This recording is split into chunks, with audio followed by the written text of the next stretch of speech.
arrived in Chicago, I do remember that one of you got sick on the way. I don't know if it was Jim or Don. He had a time driving all the way from Chicago to the coast. I don't think Don was born then. Oh yes, Don. Don was Was a he? little boy. Yes, Mhm. Don was a little boy. Yeah. Don had a very blonde, curly hair, and he used to. They asked him what his name was, and he'd say, "My name is Santa Claus." Well, I stayed at this nice little hotel run by a nice German man. It was immaculately clean. It was only half a block from the L station. And it wasn't long, as I say. I organized what his branch called the Fabtex Mill, which was financed by Walter E. Heller and Company. And being my knowledge of textiles, the basic textiles, I had a lot of ideas, and with the help of my cousin Morris, who knew all the customers, I was in charge of the industrial textiles. It was to figure out where to sell industrial textiles, which in those days plastic was not much of an item. Everything was packed in unfinished cotton goods. So I was a great research man, and I dug up places where they didn't have any idea in the office that used textiles, because they were selling goods for the dress trade, see, which they had a very big trade. And under Fabtex Mills, we build the goods under Fabtex Mills. It was billed as Fabtex, shipped as Fabtex, but the money was received by Walter E. Heller, and our rake-off came every month because their credit was good. They were in the millions, see. So we had no trouble buying from any of the most basic sources. So first I researched all the possibilities of unfinished textiles. So first thing I opened up was the Chicago Stockyards, and they couldn't get over it. I opened up first Armour and Company. When I came back, they opened their eyes in awe that to go in there. They used about 20 different types of weights and weaves in unfinished goods, because they made everything from powdered bones for fertilizer to bags for smoked bacons, for hams, heavy goods for half of a ox. And I made a hit with the man. The man's name was Lundquist. So when I came with that big order, my Uncle Lou, who was also an old cotton's man, he had a little line, and he didn't want to stop working. He didn't want to work, so he handled sheets and pillowcases. When I came back with that contract from Armour and Company, they looked in awe. So most of their customers in the dress trade were Jewish. There are very few non-Jews that they called on. So first thing my Uncle Lou says, "Well, we all call you Swede. Your name is Dilson," so he thought maybe you was a Swede, so he gave you that order. So he became a good friend of mine, Mr. Lundquist. And so then I called on Swift, Wilson and Company, Fjellser. So I was the king of the stockyards. Then in the stockyards was so tremendous. There was people, I looked and checked the directories of anybody, any chance who used cotton goods, buffing wheels. The mills that they buff metals with after the foundries and machine shops are made of cotton cloths of various weights. See, they cut those little wheels, and at certain velocities as different weights of cotton. I dug out who makes the buffing wheels, and I went and introduced myself and told them what mills we had. We all had the best mills in the country, and of course they were represented by big New York bankers also, which had big representation in Chicago with fancy offices. So I started to take away some of their business. See, so there was a little animosity toward me in that building. It was a textile building. So we got another line from Columbus, Georgia, that had the surplus short rags and things, which they used in buffing wheels for rough foundry goods, stuff that was milled very rough. So we got that, and they didn't know, most of these buffing wheel places couldn't find a source. So we had that source, so we had a better deal with them. We didn't work on a small margin like the basic raw material, which was run on price by like the stock exchange. So we had an override. So I got them in. I called on the buffing wheel peel, and gee, they started to grab that stuff. There was flannels. The tops of automobiles had what they called a headlining. See, the top of every closed car had like a flannel, and they used to have the surplus of one of the biggest mills, short lengths, all the way from a quarter of a yard to a 3/4 of a yard. And these people would lay that stuff out, and then they'd put a good piece and they'd cut it, and these were very big operators. This one was situated in the stockyard compound called the Advanced Polishing Goods Company, Polishing Wheel Company. And I got in strong with them because the head guy that was in charge of the buying, his son was a representative of one of the big knitting mills in Connecticut that made a sport jacket, of which the Delson Knitting Mills were big buyers. As soon as I named the name Delson, he kind of edged on to me. He thought I was still connected with him. So I had an in there. And I took away that account from most of the guys that were selling him. So there's where we started to roll. So once again, I had money in the pocket. And I opened up a savings account in the First Illinois Continental Bank, which here later, if you remember, the government had to bail out about 6 years ago. And I had a savings account because I was very frugal. The first thing I was taught by my mother was to have a savings account. You see, that was the German ethic, muss sparen, Sparbank. So a couple of years before that, first thing is I went down to one of the better clothing stores, bought myself a decent suit of clothes. In a couple of weeks, come summer, I bought a summer weight suit, see? Yeah. And I became what you call, we'd say, a real sport around town. And so we started to go places. So my cousin Morris was a great entertainer and had to go out every night. We hit all the night spots, different kinds, the rough and the fancy ones. And some evenings we went down in what we used to call Little Germany on North Avenue, where they had a small cabaret, and they had the act was a shoe dance, if you know the German shoe dance, with the Leder and Hosen. And one of the main things there, they used to serve pickled herring. At that time, Prohibition was off, and we'd order wine with seltzer and spark it up a little. And it was very reasonable, you see. And there was always Dutch treat with all of us because there was 2-3 couples. And the whole evening used to maybe cost each one of them about $1.50 in those days. And we repaired to one of their apartments, one of the people. Some were very well off, contractors for big dress factories. And I had quite a social life, a wonderful social life. And I was starting to look good, put on weight. And if I'll show you a picture of 1938, you wouldn't recognize me. So it came 1936. My cousin Morris's wife, her mother lived with her second husband in Portland, Oregon. So she wanted to see her mother, hadn't seen her for years. So the Union Pacific had a special run running to the coast, to Los Angeles and Portland, but took the northern route, and on that particular train, they had a car that was used only for entertainment, because it was a long run. It was a slower train than the fast trains that went to Hollywood, where they had a big radio that picked up all the best dance records. And they had booths there, and you could buy drinks. And it was a private berths and everything, fine service, and it was a very reasonable price. So she was going. She says, "Well, I'll go to Los Angeles. I haven't seen the folks and anybody since 1934. I said, "We've been away 2 years." So I said, "Okay, we'll go." So we went, and we went together. I was, I think, in the same car she was. So every night, she was a very jolly type of person, we'd repair to the entertainment car. And naturally, there was nothing young people. They'd come from Sonka. Where are you? I'm from Ohio. And there was all young girls, young fellas. And this big radio going. We played all the dance music. And we had drinks, and we carried on all night, see, till 2 o'clock in the morning, and went back to our berths. So I hopped onto a very beautiful dame from Cleveland.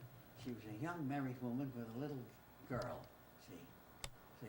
So she put the girl to sleep in the berth, and we'd, what you'd call in the old Arabian expression, we'd hula all night there in the entertainment car. Sounds like And, fun. So at Cody, Wyoming, there was a stop there, and they didn't have a stop on a elevator station. It was on the ground, right at the cross of the main street. We were stopped there for 20 minutes. They put in the water, and someone suggested, say, let's get a cake. One fellow said, I know there's a bakery down the street. Get a big cake, because we'll serve coffee tonight. So he dashed me. I gave him a few dollars, and he dashed down and brings a great big cake. Just about made it that we told the porter to hold it. The porter held it while he got on the car, was ready to go. We bring in the cake. We got late, and we ordered coffee. We all had coffee and cake after drinking a lot of liquor, and then we started to dance with that radio going. So at Ogden, Utah, we stopped, and her car, her ticket was for Portland. She wasn't in the same car as I was.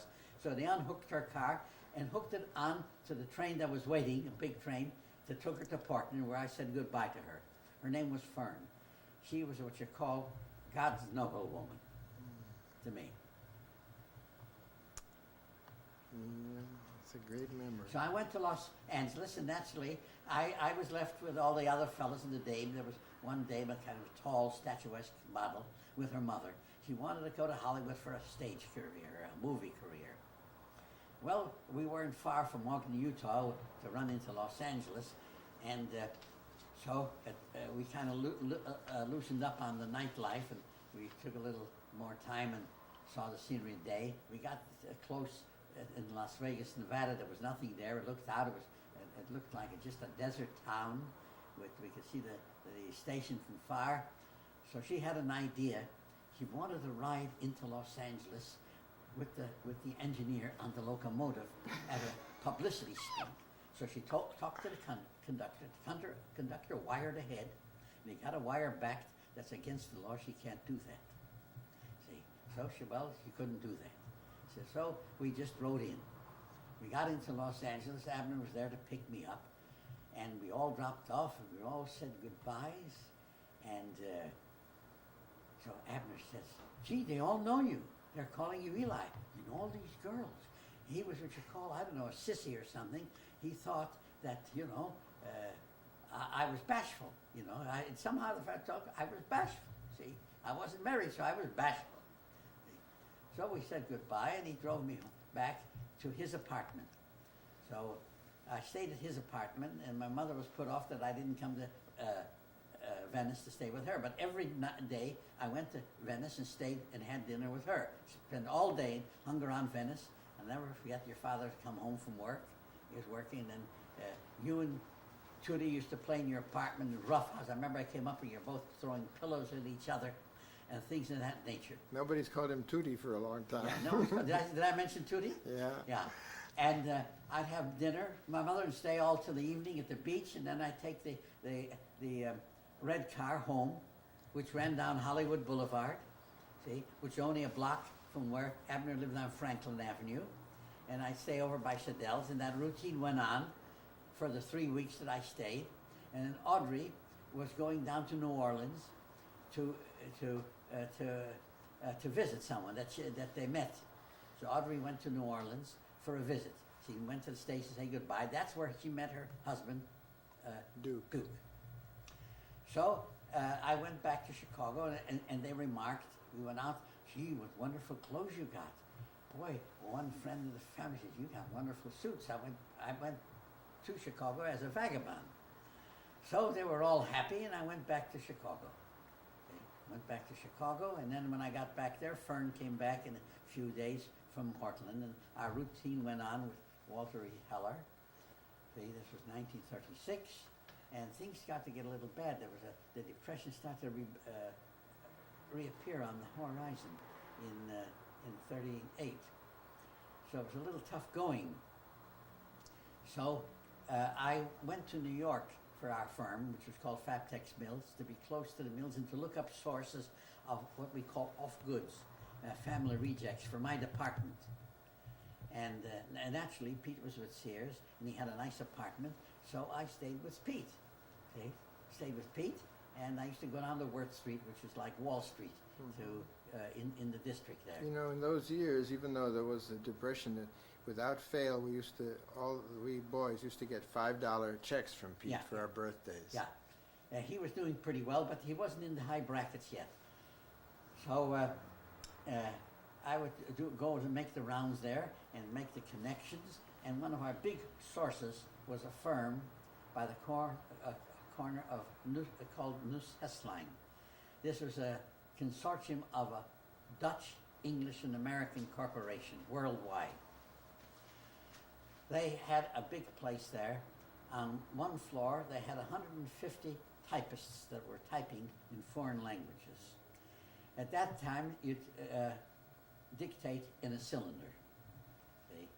And there were a bunch dictating in cylinders in all languages. And they said to me, "You want to type anything back to home in Los Angeles on the cylinder?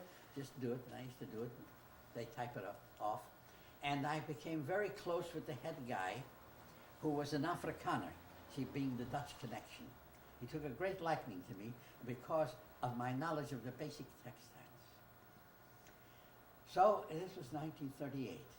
So I made my headquarters there because we were giving them a lot of business, see, which they charged to Walter E. Heller, but shipped under our name. Get the idea? Mm-hmm. The customers shipped under name, only they collect the accounts and financed it. Mm-hmm. He financed it. See, we didn't put up a dime. And I made all the rounds and got acquainted with everybody. And Pete and I had a lot of fun. Pete had an old friend and fraternity brother his that moved to New York, used to live near to us in Chicago at Rogers Park, close to me and Pete. So we had a lot of fun together in New York, in restaurants, and of course we had a nice place. First he lived on Park Avenue, then we moved in a nice apartment on 55th Street, which is a very fine theatrical building, which we had a nice full apartment with a kitchen, and I did the cooking. And in fact, if you remember, we had a picture, my mother made a chef's hat out of white linen and sent it to me. And Pete took a picture of me. And Pete, there's somewhere, Midge, I think, has the picture in her album. And Pete used to do a lot of traveling. He had to go for Sears to this city and out to Texas and out to so-and-so. And I had the apartment for myself. And some of the friends I met in New York that came to Los Angeles and got disgusted, going back to New York, they were New Yorkers. They came up to see me, and we used to go out, and they showed me around all the places. And they used to bring up girls from the neighborhood, you know, the nice girls, and we used to go out. So it was quite a nice thing going. Well, I eventually I had to. So then, Nuss Hesslein, it came late 1939. I had to go back to Chicago because I was in charge of that department. Now, before I went back, Elfke, the man in charge of the whole charge of the export of this Nuss headline, he says, "Listen," he said, "how would you like to go to Hawaii?" No, first to Honduras. Honduras. He says, "To Honduras." I says, "Okay." So I went back to Chicago, went to Morris. I says, "Elfke wants me to go to Honduras." So I can't operate in Chicago, but this will be purely for Nuss Hesslein, and you'll have to train someone else. And we had a couple of boys working under me, and so that was all right with him because the things were kind of dropping off. The depression was coming a little back again. The war was coming on. Mills were buying stuff for the government. Government was buying stuff. So you don't know. There's no one knew except Pete. I went to Honduras. My mother didn't know, only Pete knew.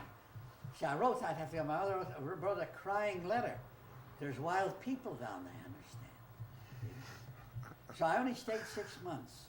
I liked it, but I couldn't stand the poverty, and I couldn't stand the monopolistic attitude. Our firm was associated with the Standard Fruit Company, which was a competition to the Was it United Fruit? United Fruit. Yeah. See, both of them had their own ships. They were mainly swindling the people down They there. were swindling the people there, they're swindling everybody else. So they were working the southern South American countries, and they were trying to infringe. They were both battling each other. The Standard Fruit brought the stuff in New Orleans. The United Fruit was Baltimore and Boston. See? So I went down from New York. I stayed and I came back. So I came back to Chicago. Yes, to Morris, and I helped around, went around a little. Then I got a letter from Alfke. He said, "I got a wonderful thing for you." He didn't want to let me go. I don't know why he liked me. I think he was, today I think he was gay. He kind of had his eye on me or something. He says, "Hawaii, we are not represented there." Well, from my knowledge of Hawaii, it was a dead as a doornail place, which it was. Really See, was my in those days? resources, the only two hotels worth living in was the high-class tourist hotel where the millionaires went, was the Royal Hawaii, and the business hotel was the Alexander Hotel in Hawaii. From the research I did for people who know, who bought goods from there, for their stores there in Los Angeles, was the American Factors Company, which owned the big department store, and they monopolized everything else. It was what you call a Japanese town, all Asians, and the biggest industry there was sugar cane and pineapples. There wasn't much to do. It's from my point, and I was right. It was slow. I said, no, I won't take that. See, because the man who told me was a representative in Los Angeles of these people. He told me there's nothing there. He said the beach of Waikiki wasn't even a beach. They hauled in sand to make a bigger beach. See, little people didn't know. No hotels there and all that? No. That only happened after the war. I'll tell you the story about that. So there was a gentleman by the name of Len Backrack that had a nice little factory that used to buy goods from New Line. And he sewed his own sheets and pillowcase, but made novelties, see, trimmed them with different colors. And he worked up a nice business. My Uncle Louis was the Chicago representative. And he talked very formal. He used to write letters, "Dear Mr. Gordon, Esquire." So my uncle used to say, "I got a letter from Esquire today." He was a married man with children, a nice man, a young fella. He was about maybe a few years older than him. So they gave him the proposition. They bought out his factory, because they were in that business, also with sheets and pillowcases, but just plain, very big operator, you know. So they sent him to Hawaii. So he went there. Naturally, they gave him money to live there. So the war broke out. So how did it prosper? The Navy stepped in, brought in CBs, you see, to build houses, brought in all the food that you couldn't buy here, that you had to have ration tickets. Anything you wanted was in Hawaii. And all these hundreds of people, thousands, needed goods. So this man Backrack was selling goods, and he could get his goods in because the Navy needed the goods for the civilians. And he started to prosper, and it became $1 million deal for him. He lived there, and he sent his two sons to college, and they both became doctors. In 1977, this is how many years? From 1940 to 1977, how many years is this? I went to Hawaii with Pete and with Ridge and Bill. I says, I must look up if Len Backrack is there. I look up in the telephone directory. There's two Backracks, and they're both doctors. Well, he was about 3-4 years older than I. I figured, well, maybe he passed away, or so I had the telephone in my hand, and I said, well, what's the use of calling this up? What's past is past. I'll talk to his sons and say, I used to know your father, and is your father still living? And I didn't know the streets there, so I hung up the phone. So that's the story of that. So, all right. So, before I was with the hand woven. It's 1977. See, there's one part I skipped. When I refused the Hawaiian thing, I went back to New York, and they said, I'll tell you what, we have a deal for you. This was in 1940. In the fall of 1940. See, we skipped a few years by telling you this Hawaii story. Mr. Alfke says, listen, we have, as you know, one of the biggest offices in Manila. We have a mansion there There's two men. One passed away and one is retiring. Mr. Helmers, my assistant, here in New York, will appoint him and you to take charge of the office. This office will control all our stuff in the Dutch East Indies, which was their main business. The Dutch East Indies had a bigger population than the United States. Being that the Philippines was a United States territory, there was a technical thing about tariffs. Now you will live at the palace and you'll have your apartment. We have 12 Filipino servants. You come and go as you want. This is on the hill where it's cool at night. The Helmers will have their apartment. Dinner will be served in the dining room by the servants. Breakfast will be their English style. You'll have plenty of drawing money. Your commissions will be deposited in your name. You'll have to take a 3-year contract at the Chemical National Bank. And in the business you'll do by precedence, you should come back at least on today's money exchange with $3 million to your credit. I says, okay. I come back to Chicago, to the office, to clear things up with my Morris. You know what I mean? After all, I was in business with him. He started me. And to work things out, my leg, if you remember my trouble leg, flared up, a relapse. I was in terrible pain in an apartment. Bad I was timing. running a fever. And a day passed by. I took aspirin. He called up his brother-in-law, which married my cousin, doctor, a very fine young doctor by the name of Al Platt. He told me he made a prescription for something that had codeine in it. Well, that relieved the pain, but it didn't relieve it much, and I was running a fever. So he says, best thing is, Morris, bring him to the hospital, to the Michael Reese Hospital, one of the biggest hospitals, equal to our, today, the Cedars-Sinai. Put me in the hospital, and he brought in a orthopedic specialist, a young man, who happened to be an old fraternity brother of Pete's from the University of Illinois. They x-rayed me, they found that there was no infection, but there was a flare-up somewhere in the bone. So they put what they call a new type of cast, a flexible cast. And they started to give me antibiotics. There was no penicillin, but there was sulfa drugs. And the most potent for this was called thiazole.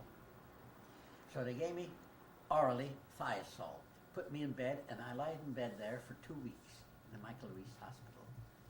And actually I was weakened, and I stayed another week, and the hospital wasn't what you call today, where every room was a private room. It was, older hospital. It had 3 nice companions, and we had a radio and telling jokes. Well, I was discharged from the hospital. I naturally had no apartment, so Morris took me to his home, Morris and Fern. That's why I said she's God's noble woman.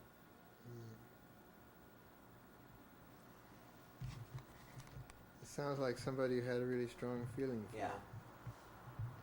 So I stayed there for 2 weeks, and she had a live-in maid, Octavia, which she had for years, a colored woman, and they fed me, and I just took it easy until I got stronger. You get the idea? And Morris says, well, now get yourself a nice apartment with a kitchen, because I had a nice apartment on Winthrop Avenue with a nice kitchen and all the utensils, and I did my own cooking. And he knew I was leaving, and I was supposed to leave.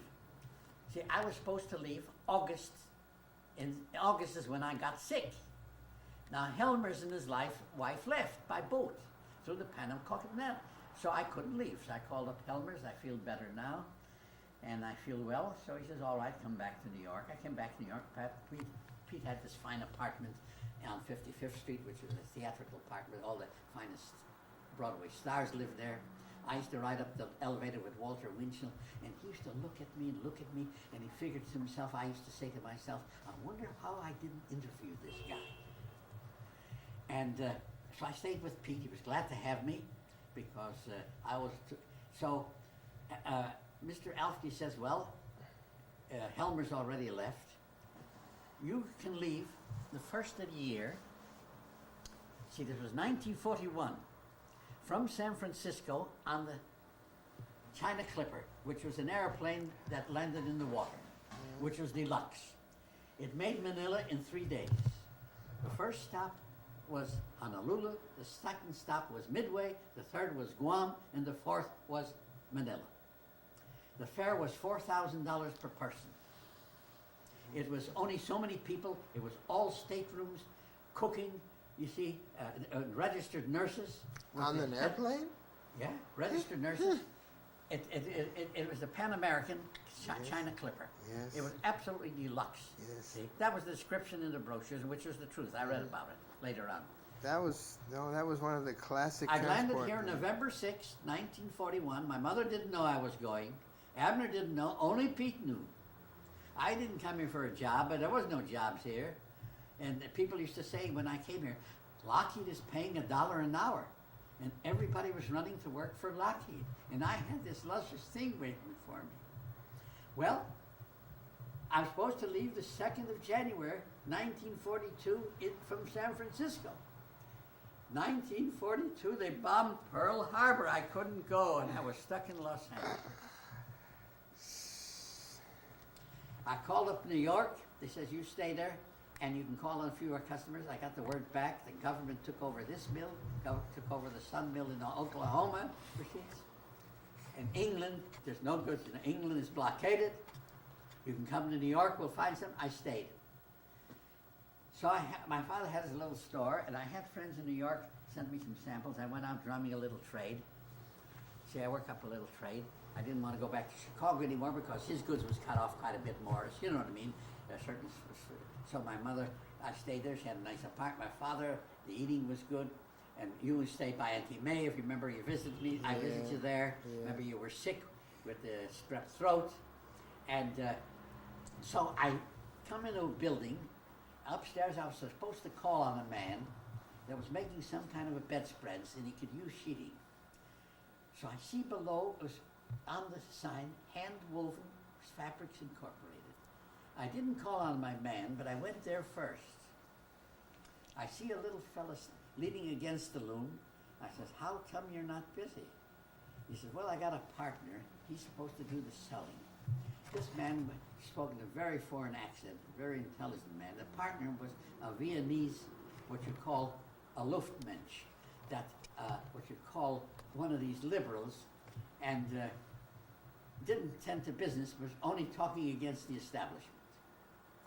One of these parlor liberals. So that was his partner. Was that Max? No, Max was the weaver. Max came from a very, very distinguished weaving family in Lodz, Poland.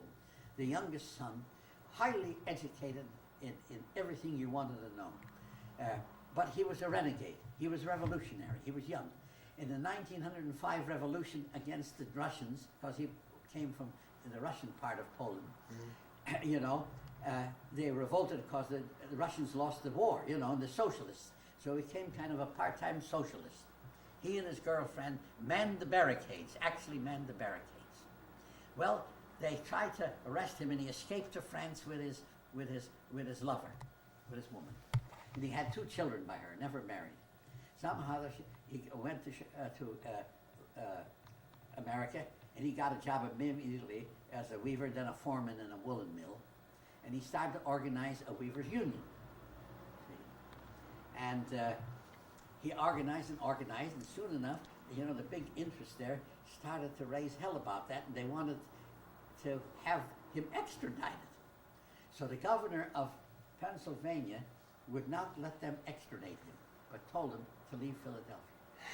So he came to Los Angeles, and he got a job at a fella that was weaving hand woven, who was a necktie manufacturer originally, and he became his foreman. And then he went in business for himself with his old friend that he met, this guy that from Vienna, who would be the salesman, and they started to make neckties themselves. See, they made the cloth and they had it contracted. And then he never sold much goods. And here he was leaning against the loom, and I said, what are you doing now? He says, well, I'm making some beautiful scarves like they used to make in Europe. He showed it to me. I can't hold it off for a minute. That was something, you see. And to this day, my mother and father never knew that I was going to leave them and go to Manila. And imagine if I was taken prisoner there. Hold it a while. Our doctor brought in, he sat on the bed, and he asked my age, and I saw my attitude. He says, where do your antecedents come from? I told him. He says, listen, that must be some kind of genes. He says, then he went out and talked to the nurses. He says, where did they find this guy? That's what he says, a big professor. He says, where did they find this guy? Right. I was telling him, I says, listen. I can't believe you're a man that has cancer. I says, well, listen, Dr. Nimoy, I says, I'm going to fight this through. I says, we'll whip this.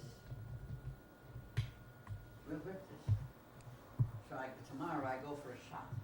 This shot I take has just been developed in France. It's sanctioned by the government to be used. Yes. But it isn't for sale. Can't go buy it anywhere. They get a direct, because it's clinic, 5 big neurologists. I mean, urologists, 5 big. Yes. One, the head of it, used to be head of the Sloan Kettering Institute in New York. That's the greatest cancer institute in the world. He's the head of this clinic. Yes. Connected with the big hospital. Actually, they give me this shot every month. So he has a record of it. I says, how am I getting on? He says, he says, I'll show you the chart. He says, it's getting less. It's fantastic. Take my blood. He sends my blood not to one laboratory, to different laboratories in different parts of the country to see what the opinion of everyone is. Because they're not all the same. Yes. See, goes to all that business. Now this shot, It's fantastic. the medicine of this costs $600 for one shot. $600 for one shot. That isn't his charge, that's the cost of the medicine. Now my insurance pays for it. It's perfect. See, now, I'll tell you about him. So I took this insurance that they have it. They took one that only cost $15 a month. I said, no, I'm taking one that costs $55 a month. So they wondered how they're paying for it. I said, well, because I've got a good insurance. Yes, it's important, of course. Well, It's very they're crazy. Don't say that. They're crazy people. Well, but you are really great, Uncle. Your mind is so young that I think that this is how you are fighting this Well, that's I told him. illness. I says, Dr. Nimoy, I'm going to fight this. Absolutely, and this He is says, most I'm important. fighting thing. this, and with your help, I says, in your facilities, I'm going to fight this. And in his big clinic there, beautiful place, with 10 people in the laboratory zone where they Yes. themselves analyze the blood and the urine, and they got different men that take it. One of them, they tell he looks at me, he laughed. He said, they say to the girls, they got a big office there, taking care of so many clients and records, Look at this guy going down 9th Street, can you imagine this guy? It's because they all know, the girls know on the chart what I got. Yes. They look at me. It's fantastic. But this is your mind. Oh, This sure. is very important because you are very active in your mind, and this is most important thing. Yes, I tell you, I'm still going, and I don't impose on people and don't ask any favors, you get my point? Yes. And sometimes it isn't Bill so much. Bill is pretty meek, you know what I mean? Yes. He's not knowledgeable of certain things. He's meek. Bill is meek. He's good. You can ask him. But see, sometimes they're going toward the market. So I'll pick me up and drop me off. It's meek always that, well, we got to go somewhere. In other words, they want me to ride, They want me to drive me up. They have to pass by. They don't have to go out of the way. They pass by. Bill is okay. But with her, we got to go from here. We got to go somewhere else. I said, I'm not going. You're dropping me off here. Absolutely. What do the doctors think about your... Well, That he's a great patient. Dr. Stuppy, the last time, that's my general practitioner. He's a heart specialist. He examined me there too, just the best he could. He says it's softened up quite a bit. He says it's since the first time. He says quite an improvement. He says it's just a slight hardness in one little spot. But if I keep taking this shot, now this shot is not yet in the world known if it does actually cure. They're experimenting throughout Yes. the world. It's new. It's only out about a year and a half. See? So that Gotta means give my record to see some people will come through and some Yes. people won't come through. yes, yes. So let's. It looks that you are going through brilliantly because you are very vivid and your mind is fantastic. Look, I would like if I will remember everything so well as you are. Yeah, you couldn't go back and tell your father and mother you were going to Manila when the war was on or Yeah. something. But my friend Len Backrath, he got stuck there because the war, you know, they bombed Hawaii, and all the good merchandise was sent there because the Navy brought in maybe 50,000 people to build houses for sailors and merchandise and goods, you know, for the ships going on the war in the Pacific was the biggest war we had is in the Pacific. Yeah. And he prospered. And I turned that down. I said, who wants to go to Hawaii? There's nothing doing there. Which there wasn't.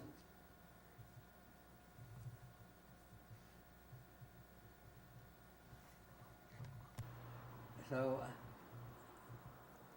I missed going to Manila because I was laid up with a relapse of a leg injury in the Chicago hospital, and I wasn't designated to go until the 2nd of July 1942. And being that the war broke out on December 7th, 1941, so that ended that. So that ended my relations with the Dutch-English conglomerate, and I stayed in Los Angeles and found a fellow that had a small hand weaving mill, and I went into partners with him, and we worked that thing up into a very nice institution.